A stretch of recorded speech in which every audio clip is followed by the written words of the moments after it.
Magandang umaga, Pilipinas. Narito ang latest mula dito sa Pag-asa kaugnay kay Bagyong Christine. Base nga sa ating pinakahuling datos ay lumakas pa ito at naging isang tropical storm na. Taglay po ang lakas ng hangin umaabot sa 65 kilometers per hour near the center at gustiness na umaabot sa 80 kilometers per hour. Based din sa ating latest na bulletin, huling nakita ang sentro nito sa layong 325 kilometers silangan huyan ng Tuguegarao City, Cagayan. So yung sentro po niyan ay nasa dagat pa rin, pero as early as now, yung bahagi ng katawan nitong bagyo ay nakakaapekto na dito sa eastern section ng Northern Luzon. So as early as now, nagdudulot na po yan ng malawakang pag-ulan sa malaking bahagi ng Northern Luzon, eastern section ng Central Luzon at ng Southern Luzon. Bukod dyan, inaasahan nga natin yung mga pabugso ng hangin na dulot nga po ni Tropical Storm Christine. Maliban dito sa bagyo ay meron pa po tayong habagat o southwest monsoon na nakaka-apekto naman sa natitirang bahagi pa ng bansa at nagdudulot nga din po ito ng malawakang pag-ulan sa malaking bahagi po ng ating kalupaan. Meron nga pong ilang lugar na kung saan ay inaasahan natin ang heavy to intense o minsan ay torrential o matindi talagang pagbuhos ng ulan at i-discuss po natin yan maya-maya lamang sa ating weather advisory. Samantala, kaugnay po dito sa bagyong si Christine, nagtaas po tayo ng tropical cyclone wind signal number 2 sa Batanes, Cagayan kasama ng Babuyan Islands, northern and eastern portions ng Isabela, Apayao, northern portion of Kalinga, northern portion of Abra sa Ilocos Norte, northern portion ng Ilocos Sur. So sa mga lugar na ito, posible ang minor to moderate threat to life and property. Ang inaasahan nating lakas ng hangin pwede po nilang maranasan doon ay from 62 to 88 kilometers per hour within the next 24 hours po yan. So, dapat po ay handa na po tayo at this time handa na po at iba yung pag-iingat po ang ating inaabiso sa ating mga kababayan doon. Samantala, signal number 1 naman, ang nakataas ngayon sa natitirang bahagi pa ng Isabela, Quirino, Nueva Vizcaya, rest of Kalinga, Mountain Province, Ifugao, rest of Abra, Benguet, rest of Ilocos Sur, La Union, northern portion ng Pangasinan, northern portion of Aurora, northeastern portion ng Nueva Ecija, sa Polillo Islands, Camarines Norte, Catanduanes, northeastern portion ng Camarines Sur. Sa mga lugar naman ito ay minimal to minor threat to life and property ang pwede po nating maranasan dahil nga sa epekto ng bagyong si Christine at 39 to 61 kilometers per hour po ang lakas ng hangin pwede pong maranasan kung saan ay nakataas ang signal number 1 sa mga lugar na ito. Samantala, i-discuss naman natin or pag-usapan natin yung latest po nating pinalabas na track ditong si Bagyong Christine.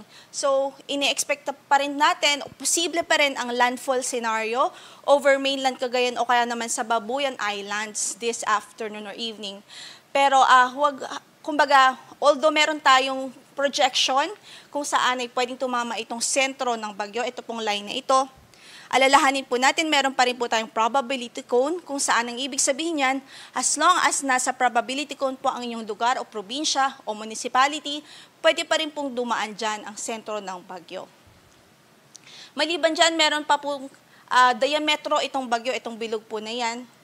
So pag ipoproject po natin from this point o location, kung susunod po ito sa movement ng bagyo, inaasahan po natin maapektuhan talaga ang malaking bahagi ng Northern Luzon, halos buong Northern Luzon, and some parts of Central Luzon, and some parts of Southern Luzon. So maghanda po tayo sa maging epekto ng bagyong si Tropical Storm Christine. So over the next 48 hours, inaasahan natin posible nasa labas na po ito ng ating area of responsibility. Gayunpaman, pwede rin na meron pa ring epekto ito sa extreme Northern Luzon at east at western sections ng Northern Luzon, especially or particular po yung mga pag-ulan at ilang pagbugso po ng hangin.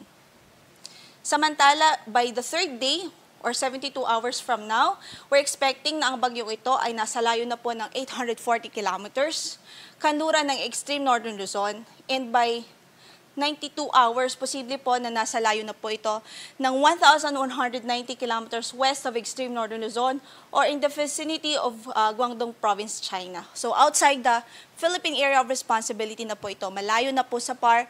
Posible by this time, on the 4th day, wala na po itong direktang epekto sa anumang bahagi ng ating kalupaan. Samantala, in effect pa rin ang ating weather advisory. Sa araw na ito, posible po ang more than o higit pa sa 200 millimeters of rainfall dito po sa Apayao, Cagayan, Ilocos Norte at Isabela dahil pa rin sa epekto ng bagyong si Christine. Samantala, yung 100 to 200 millimeters of rainfall ay posible po sa Abra, Kalinga, Ilocos Sur, La Union, Benguet, Nueva Vizcaya, Aurora, dito sa Quezon Province, Camarines Norte, Occidental Mindoro, Palawan Province, Antique, Iloilo, Guimaras, Negros Occidental. So sa mga areas na yan, nabanggit natin yung kung saan ay may shade po ng red at orange, yung more than 200 at 100 to 200 millimeters of rainfall, posible pong mangyari ang mga malawakang pagbaha, kaya pinag-iingat natin ang ating mga kababayan. Samantala, 50 to 100 millimeters of rainfall din ang pwedeng maranasan sa Mountain Province, Ifugao, Nueva Vizcaya, Pangasinan, Aurora, Nueva Ecija, Tarlac, Zambales, Pampanga, Bulacan, Bataan, Metro Manila, Cavite, Laguna, Batangas, Catanduanes, Albay, Sorsogon, Oriental Mindoro, Romblon, Marinduque, Masbate, Aklan, Capiz, maging dito po sa Negros Oriental at Zamboanga del Norte. So, posible pa rin mga localized na pagbaha sa mga lugar na yan, lalo na kung tuloy-tuloy halos yung mga pag-ulan dulot ng southwest monsoon at ng epekto ng bagyong si Christine. So, as we can see po, hindi lang hangin yung ating concern dito, kundi yung mga pag-ulan po na dulot ng bagyo at baging ng southwest monsoon o habagat. So by tomorrow, we're expecting pa rin 100 to 200 millimeters of rainfall over Batanes, Ilocos Norte, Apayao, Cagayan, Abra, Kalinga, Ilocos Sur, Mountain Province, La Union, Benguet, Pangasinan, Zambales, Bataan, Cavite, Batangas, Occidental Mindoro, at maging dito sa Palawan at Antique Province. Habang 50 to 100 millimeters of rainfall naman ang pwedeng maranasan sa Isabela, Ifugao, Nueva Vizcaya, Nueva Ecija, Tarlac, Bulacan, Pampanga, Rizal, Metro Manila, Laguna, Quezon, Marinduque, Oriental Mindoro, Romblon, Aklan, Capiz, Iloilo, Guimaras, Negros Occidental at Negros Oriental. By the third day or by Sunday po yan, posible at nakikita pa rin nating maaring maka-experience ng 100 to 200 millimeters of rainfall ang Zambales, Bataan at Occidental Mindoro, bunsod po ng habagat o southwest monsoon. Then dito po sa Ilocos Norte, Ilocos Sur, La Union, Pangasinan, Tarlac, Nueva Ecija, Pampanga, Bulacan, Rizal, Manila, Cavite, Laguna, Batangas at Occidental Mindoro ay posible rin ng 50 to 100 millimeters of rainfall, bunsod din ng habagat o southwest monsoon.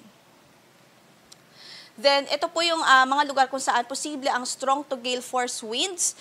Ito po yung mga lugar kung saan ay hindi po kasama sa signal o tropical cyclone wind signal, pero pwede pa rin makaranas ng mga pabugso ng hangin dulot po ng habagat o southwest monsoon. So today, posible po yan sa Batangas, Quezon, the rest of Bicol region, Mimaropa, Visayas, Zamboanga del Norte, Camiguin, Surigao del Norte, Dinagat Islands, Davao Occidental, Davao Oriental at maging sa Sarangani. Tomorrow naman sa Metro Manila, Central Luzon, Calabarzon, Bicol Region, Mimaropa, Visayas, Zamboanga Peninsula, Basilan, Sulu, Tawi-Tawi, Misamis Occidental, Lanao del Norte, Camiguin, Surigao del Norte, Dinagat Islands, Davao Occidental at maging sa Davao Oriental.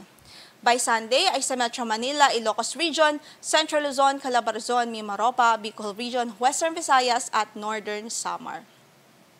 At 2 a.m. ngayon ay nagpalabas din po tayo ng storm surge warning. So posible ang daluyong dahil sa passage o sa pagdaan nitong bagyong si Christine doon po sa Cagayan, Ilocos Norte, Ilocos Sur at Isabela, at pwede pong umabot. Ang range po ng daluyong na pwedeng maranasan ay from 1 to 2 meters. So again, ang ating advice doon sa mga kababayan natin, stay away muna o umiwas muna sa coastal areas, at hanggat maaari ay iwasan muna o i-cancel muna ang mga maritime activities sa araw na ito dahil nga po sa epektong ng bagyo.